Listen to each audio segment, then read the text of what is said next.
Coming up, several businesses in the Burnside Plaza in Pulaski County were damaged during a fire this weekend, how business owners are reacting to the loss.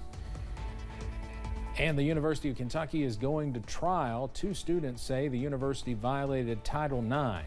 What happens next? Coming up. And storms are possible into this evening, but we are tracking some drier air by tomorrow. Those details coming up as Mountain News at 6 starts now. Dedicated to Eastern and Southern Kentucky, this is WYMT Mountain News at 6.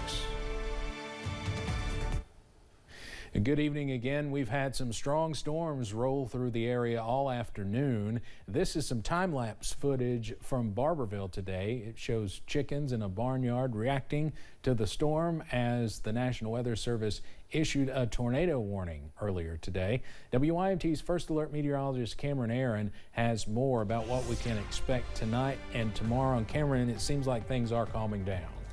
Yes, Steve, that's right. We are tracking a few more showers and storms out there right now, but there is no severe weather across the mountains. But you're right, we had a tornado warning earlier today for portions of Knox County, also into portions of Harlan County. But the good news, no damage reports from that. Only a few down tree reports across the mountains today. But really, right now, we are tracking a few more of those spotty showers and storms. One not too far away from downtown Pikeville. Also one just to the north of Pikeville now over northern Pike County. Also tracking another spotty downpour in Floyd County, and more heavy showers now near the Kentucky and Tennessee border over northern Campbell County, also into southern Whitley County at this hour. Now, some good news. The tornado watch was allowed to expire at 6 o'clock, so now we have no watches and no warnings across the mountains. That's the good news as we go into the 6 o'clock hour. Those temperatures middle to upper 80s for most of us, upper 70s in the Big Sandy Valley. They've had more showers over the past few minutes in that portion of the region. As we go into this evening, though, you may need that First Alert weather app as we are watching out for a few more showers. No severe weather issues as we go into tonight, but a few more spotty showers are possible, and then more heavy showers are likely by Wednesday night into Thursday. Those details on the way in just a few minutes. Steve? All right. Cameron, thank you very much. Seems like we definitely dodged a bullet today. Several southern Kentucky businesses were impacted by a fire over the weekend. Firefighters were called to the Burnside Plaza off US 27. WYMT's Phil Pendleton spoke to the owners about the devastating loss and the difficulty of recovering.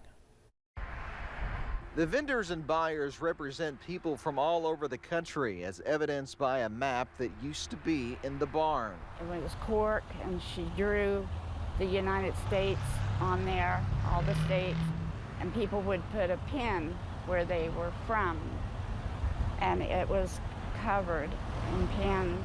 Strangers would come together, but after time, Shawyer said they became like family. People come in needing something.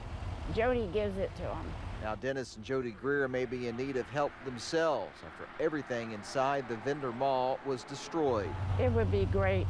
It would be great if we could get help in some way. Not for us, but they work so hard. They work so honestly hard.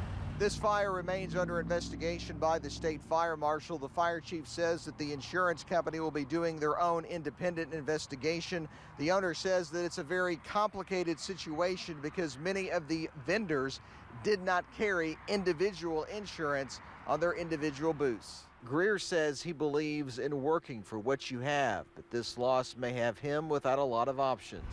We were always self-made. Never wanted to really ask. It's not putting anybody down for that because we were always there to give. Yeah. But now we're going to need help. Some of the vendors had just put up hundreds of dollars worth of stock that was lost. In Pulaski County, Phil Pendleton, WYMT Mountain News. No one was hurt in the fire, but the fire chief says one firefighter had to be treated for dehydration while fighting the blaze. Several fire departments, police, and special response agencies responded. Firefighters with the Mount Vernon Fire Department in Rockcastle County say 11 animals died in a house fire this morning. Officials say the home was on Maple Grove Road. When officials arrived, firefighters say the home was fully engulfed. Around 7 dogs and 4 birds died in the fire. Kentucky State Police say a husband and wife are dead in Jackson County after a reported shooting. Troopers identified the couple as 53-year-old Randy Baker and 44-year-old Tammy Baker. The couple was found dead near a home on Cave Springs Road. Police say Tammy died from a self-inflicted gunshot wound. Officers say they are not actively searching for other suspects. A trial against the University of Kentucky is now underway in a federal courthouse in Lexington. 2 students claim the university violated Title IX, saying they discriminated against female athletes. Jessica Umbro talked with a former University of Kentucky women's basketball player about how female athletes deserve better. Title IX, gave me the opportunity to not only participate and compete and play in a sport that I love, but also gave me the ability to coach and continue to do that throughout my career. Leewise Pruitt went from being a star on the court for the Wildcats to a leader on the sidelines for the Center College Lady Colonels in the 1980s. Pruitt believes institutions can better cater to their students' athletic needs. You have to always be asking the students, what are you interested in? And if there's a great interest in a certain sport, then you have to really look at that and say, hey, should we offer this as a varsity sport? While Pruitt is not involved in the current lawsuit against the University of Kentucky, her experience as a college athlete and coach leads her to support athletes who use Title IX to advocate for themselves. It's not as easy as saying, hey, let's just throw this sport in there. There's a lot that goes on to forming a sport. But I do think athletic departments have to do their due diligence and look at what is needed by the students and what is wanted by the students and what the students are interested in. And you have to stay current too. And while adding to an existing athletic program is not simple, sometimes it's necessary. That's what Title IX was put in. That's why it's there, is so that you have that option. It's not just having the sport, it's having the facilities and the scholarships and the medical training and the travel and the tutoring, and it's everything. In Lexington, Jessica Umbro, WKYT. According to an annual report filed with the federal government, women make up 57% of students at UK, but when you break down the gender of student athletes, women make up just 49%. Compared to other schools in the SEC, UK had the 6th highest percentage of female student athletes. On Monday, Wolfe County Schools became the first in Kentucky with an electric school bus. Wolfe County Schools received 2 grants that helped them to get 4 electric vehicles for this school year. Transportation Director John Halsey says he's been with the county for 23 years. He says he's surprised but excited that Wolfe County is receiving the Commonwealth's first electric bus. Would have never thought that Wolfe County would have been the first electric bus in the state. It's a lot of hard work. We've been at this for 1.5 years, 2 years, but we finally made it with the help of a lot of people. There will be a total of 8 electric buses in the Commonwealth, we're told, by the end of 2023. For several years, Kentucky schools received funding based on their attendance from the 2018 to 2019 school year due to the ongoing pandemic. However, this year that has been changed and school officials are concerned. WYMT's Jack Demler spoke to Superintendent Dr. Robbie Fletcher to learn how Lawrence County schools were impacted and how they are addressing these concerns. During the last 5 years, Lawrence County schools were funded based off of an average daily attendance rate of 93.5% they had during the 2018-2019 school year. But with the change to last year's attendance, Lawrence County schools saw a 3% decrease in attendance rate. So for Lawrence County, about a 3% drop is going to cost us about $500,000 in funding, somewhere around $500,000. That decreased funding has left an impact on various aspects. School is still business at times. Our main goal was to make sure kids are safe, and our second goal was to make sure that we educate them.